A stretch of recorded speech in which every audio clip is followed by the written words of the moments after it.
Hello friends and fellow gamers, MKxJUMP here, and today we're going to be talking about the new shadow hero AZRAEL. He's really fascinating and looks like a hero that could be utilized in some situations, but definitely isn't a must-have hero for many accounts. You will find that his build set is more tended towards established accounts, and that will become more obvious as we take a look at him. As well, folks, if we go to the undersea exploration, I just want to clarify something that wasn't clear yesterday. You can actually get to the end here where there is an artifact within 45 of those tickets, because if you go 10, 10, 10, you could high roll here, which costs you 15 to unlock it, but that gets you 30 back, and then if you spend another 15, this node here will require 30, but gets you 45 in return. So actually, if you go 10, 10, 10, and then minus the 15 profit you've only spent 15 at this point, and then you can go 10, 10, 10 again, and that's 30 plus 15 to get to here. It does require a high roll, so best of luck if you can do that, and annoyingly, there's no nice way to get yourself to, I guess, 45 of the ocean coins, unless of course you want to use your heroic summon scrolls,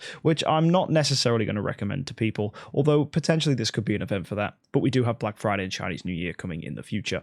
As well, due to that same thing, it doesn't actually cost you as much if you high roll the bottom down here. You could get this bottom one done in 75 tickets if you wanted to go ahead and get yourself some Essence Sublimation chest, so that would be quite good. You'll also pick up the Starspawn Core 6s, which of course you can then use in the Whirlpool if you wanted to go throw them in and high roll. I actually have one chance I could use here, so let's just go for something safe. I think I'm just going to go ahead and throw in an artifact. I'm probably going to low roll, and some people have said if you go right, left, left, or left, right, right, it works out okay, so I'm going to go right and see if that actually gets me the thing.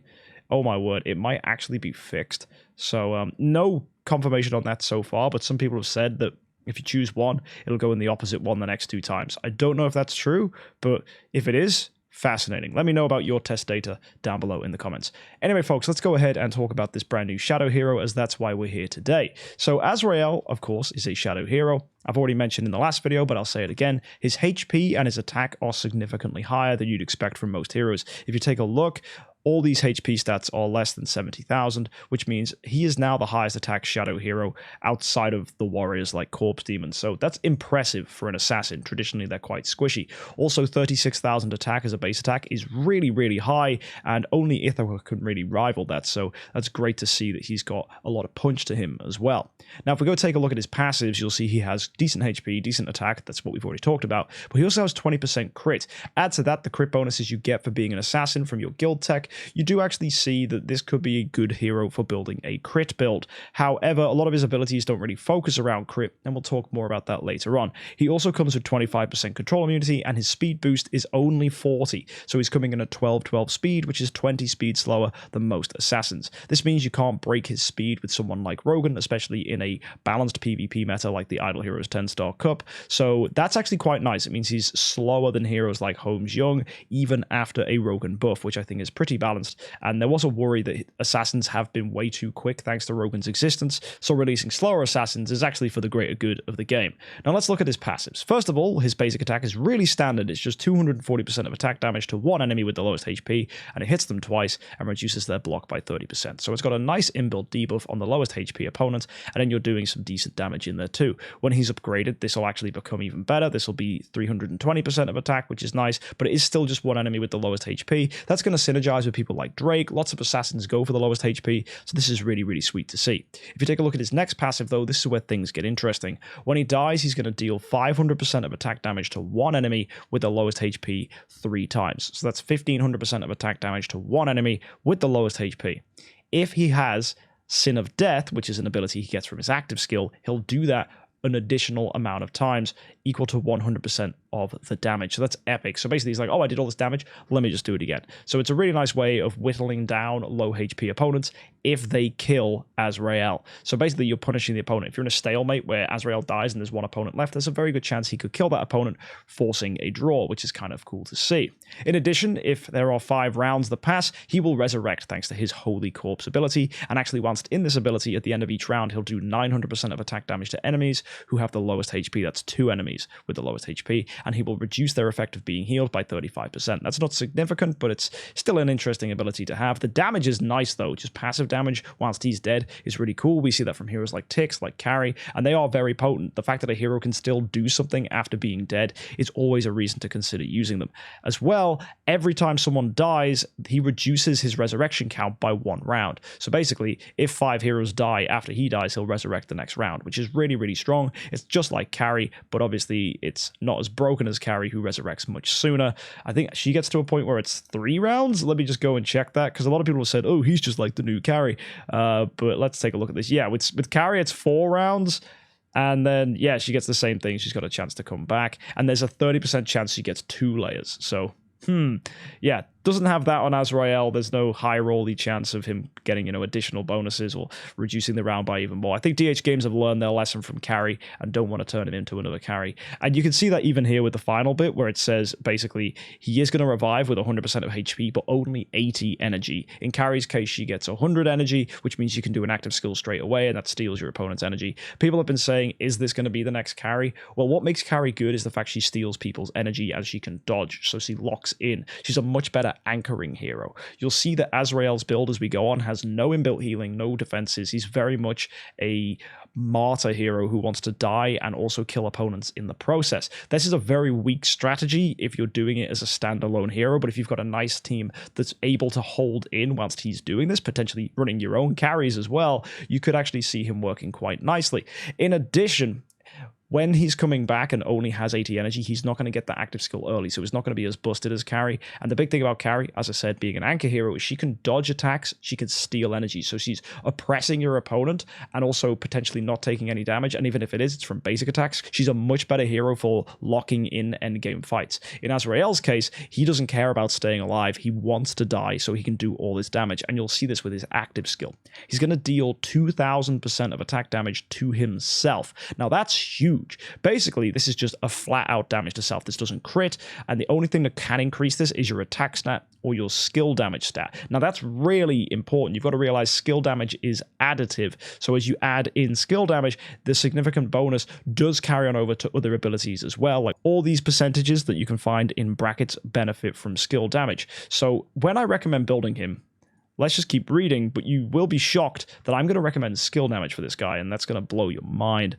Anyway, after he's done that active skill, he's going to inflict Soul Castigation on 1 enemy with the lowest HP. Now, Soul Castigation, it says inflict. It's not a damage over time. It is not a mark. It is just simply a skill effect, which is instantaneous and is equal to the damage that he does to himself. And that damage then hits an opponent. What's really cool about this is that effect does not crit, and it's fixed damage that can't be reduced or increased by attributes or skill effects. What this means is it gets past defenses. So things like armor, damage reduction, all damage reduction, anything given to you by Splendid Augustus Magic Ball or even Magic Stone Sword completely ignores this. It's just boom, no, you're going to take a fixed amount of damage. It even ignores dodge. It is just straight up the enemy with the lowest HP gets sniped. This is really, really cool to see because it basically means he's just going to turn around and punish opponents that are otherwise built defensively.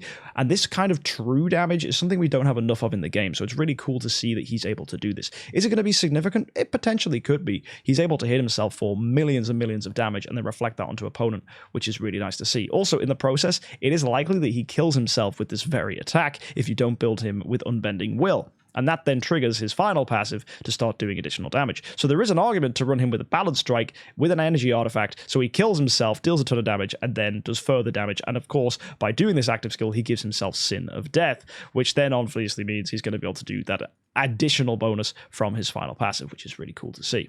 As well, he's going to do 800% of attack damage to 2 enemies with the lowest HP, because why not, right? He just does further damage to there. And so he's just a really, really strong hero for dealing, I guess, targeted damage on the lowest HP opponents that is difficult to avoid with things like damage reduction artifacts. So that's it. That's literally what he brings to the table. It's a very, very interesting hero build. Some people have asked, is this going to be relevant? Well, the way I would see it working is there are going to be probably some certain game modes where the lowest HP opponent is someone you just want to get rid of, and AZRAEL might just be a straight up easy kill for that. And so he's a hero hero you just want to throw in those kind of matchups. It could be really strong in lower meta PvP. So if you're a new and established player that's getting through the mid game and you don't have many Transcendence heroes, he could be quite good for sniping away those opponents. He could potentially get round Sword Flash's dodge, which is really nice. Whether that's actually going to be reliable, though, remains to be seen. And of course, in the Idle Heroes 10-star Cup, he's going to be really annoying because he's going to be sniping opponents. And of course, he's going to be doing damage after he dies, which is a really strong ability to have in the Idle Heroes 10-star Cup. And combine that with the fact he revives is really strong. And you can pair him with a carry, and you have something very, very, very impressive. So yeah, I really, really like this hero. I think the build is very intelligent. I don't think he's going to be game-breaking, but I don't think at the same time he's going to be useless. I think we'll find some utility for him in some unique game modes, but I don't think he's going to be compulsory straight away. People have been asking, do I think you need to get copies now? Honestly, not really. I think you could just patiently wait for him to be available in future events. Obviously, if you decide you do like him after future testing, you can actually get copies of him in a future event. So when he becomes Transcended, you'll be able to choose your 5-star hero, and you can just pick him as your target hero. So you don't necessarily have to go in with your heroic summons this event. You can do it next event instead, which would be just as fine, because that's going to be a massive heroic summons as they announce the release of his Transcendence form. Now, I'm not going to speculate about his Transcendence form, but there is a chance it could be really good, because this is kind of a meh hero. There's nothing he's doing which is like game-breakingly strong. It's just pretty good and very interesting. And that's what we want from heroes, in my opinion. We don't want game-breaking stuff. We just want interesting stuff that can potentially be utilized in the right build. Now, I did mention I'd recommend stones for him. Attack is the big one, because all of his stuff he wants to do is damage, and a lot of this just scales straight up with attack. So everything is percentage of attack damage, percentage of attack damage. It's all just attack damage. Some people may think holy damage, but actually in this case, I think skill damage is the way to go, because skill damage will increase this final tick at the end here by whatever percentage the skill damage has, but that's going to be for each tick, so it's additive. Skill damage is an additional bonus, so you actually get a much bigger bonus from the fact it's in multiple components from skill damage than you would if it was just a straight up holy damage increase. So I actually really, really like this, because I think skill damage is going to be the only way to increase the damage he deals to himself as well, outside of attack. So you'll either find that attack with attack percentage and a fixed attack bonus is the best stone for him, or attack skill damage is the best stone. There will be a crossover period where you've given him so much attack increase that a percentage bonus to attack isn't significant enough compared to the skill damage increase you get from giving him skill damage. Does this mean skill damage is re-entering the game? I mean, potentially. It's a very, very potent ability that increases these smaller numbers. Like, the smaller a number is, the better a skill damage increases. Whereas large numbers like 1600% and even as high as, in this case, 2000%, right? Those big numbers aren't as impacted by skill damage because it is additive, not multiplicative.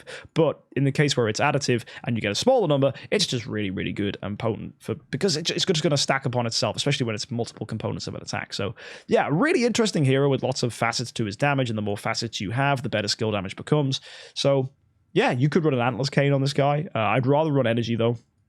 Getting an active skill is just so much more impressive because you can just give him Sin of Death. I think if you don't have Sin of Death and he dies, you're missing a ton of damage. So if you stick an energy artifact on this guy, he's going to pop, and that's probably the best way to go. Heck, skill damage comes from a magic source. So you could run a magic source on this guy and actually see him do more damage potentially than other energy artifacts. There is a chance, though, that the energy artifacts that offer attack bonuses will be better. It just requires you to do some testing, but the fact that magic source could be a recommended artifact for a hero is kind of fascinating. So yeah, I look forward to seeing what you guys discover from this hero. Overall, I'm very impressed with his build, and I think he's not a hero you need, but a hero I kind of want. And for the Idle Heroes 10-star Cup, this new PvP meta we've put together, he's definitely going to be a force to be reckoned with. So yeah, really, really cool. Let me know what you guys think in the comment section down below. Building him is going to be interesting. I think, as I said, energy attack or energy attack skill damage is going to be the way to go. And yeah, it's kind of cool to see skill damage re-entering the game. So yeah, folks, thanks for tuning in. Hit that subscribe button for more content, and I'll see you in the next one. Happy idling!